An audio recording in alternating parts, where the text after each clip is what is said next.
Okay, we got the Colt Walker replica up. I don't know if you can see, but the way they cut this, it's like they came down with the end mill and then just swung it back out. They should have come down, come back up, and just made a straight pass out, which they didn't do. Why, I don't know. And this is very sharp, like a knife edge, this edge here. This edge isn't. This edge is. It's very sharp. So it should be deburred anyway, but what we're going to do here, I think this is going to be a lot easier than what I had to do to the 1860. Okay? Because what I'm going to just have to do here is take a little bit off of this edge,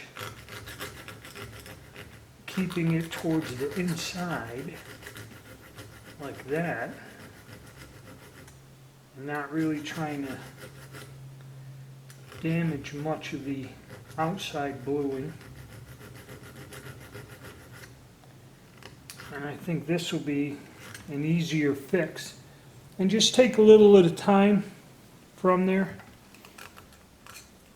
and then test fit it until I can get that bullet to go.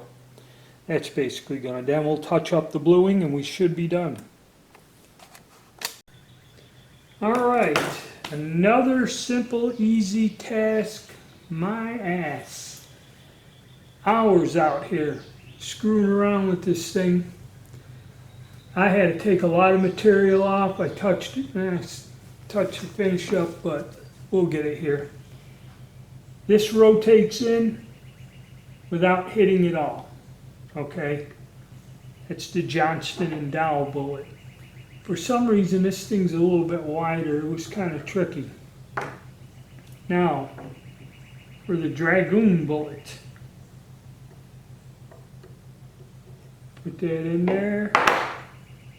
Rotate it around. And yeah, tight fit, but it lines up. Not hitting, not moving. Okay. So, I'll get this apart and show you. I had to remove a lot of material, much more than I thought. It wasn't just the sharp edge, I mean the way they cut it. It's like they cut one half and then left the other had to be removed way deep in here.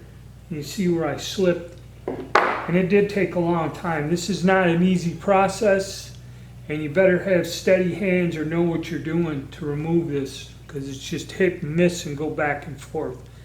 But we'll take a look at the barrel and what I had to cut out of there. Okay, well, like I said, this turned into a major project. I thought the upper part was good, the way it was cut round, but you see down in here, this all had to be removed and taken out. I had to reshape the cutout drastically. I kind of removed it all, and a lot of material had to come out of here. Okay, in this area, down in here, a lot of that material had to come out. And then just inadvertently I hit it, but I took the sharp edge. There was like a sharp edge up in here. I took that out because the bullets would clear the shape, but they would always hit at the low point, right down in like here, right with the tip of my fingers, here and here, and they jam. So it was just a matter, cutting it all out.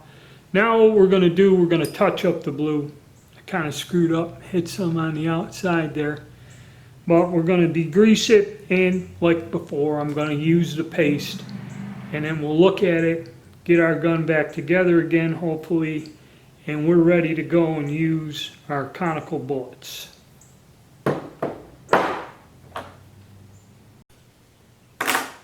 Alright, here's our reblue job. Not horrible, exactly not perfect either. but we got the whole area covered up. The bullets will function. Whatever blue they put on here, hot blue or whatever this, and again, I use the paste. I like this because for touching up in spots like this, it's more control and the paste stays in place and it's just easy. You just wipe it off, you kind of rub it around and that. The other liquidy ones, even though the super blue works well, I use that.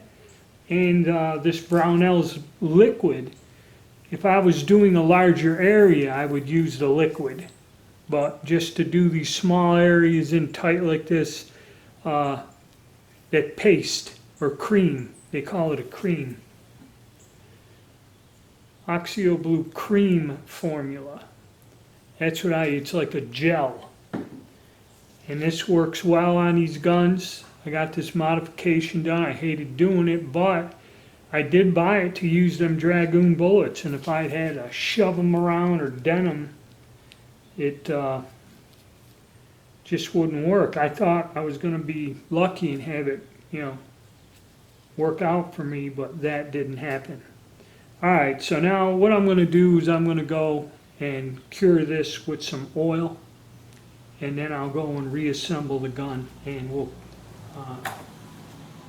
close out the video. Well guys, we got the Walker back together. Now, I don't know if they made a mistake in the program or the machining. They come in to one side of the barrel and looped it around, just pulled out. I don't know if somebody screwed up and deleted a line in the program and didn't cut this back. I don't know why they would do that and then leave the other half to where you got to take all that material out to get it, but don't look too terrible. I didn't buy this gun to keep it as a presentation piece. I bought it to go out and use it. And we're going to use this thing with the conical bullets, the ball, and we're going to see. I am going to shoot this. Once I figure out where it shoots, I'm taking this out to 100 yards. And we're going to shoot this at 100 yards. So I got it tuned up, ready to go. All we got to do is wait for the weather to get good and take it out. But actually some minor blemishes where I screwed up. But actually that does not look bad. And this cold blue does stand up with use. Alright, well thank you. Stay tuned. And the fun never ends here.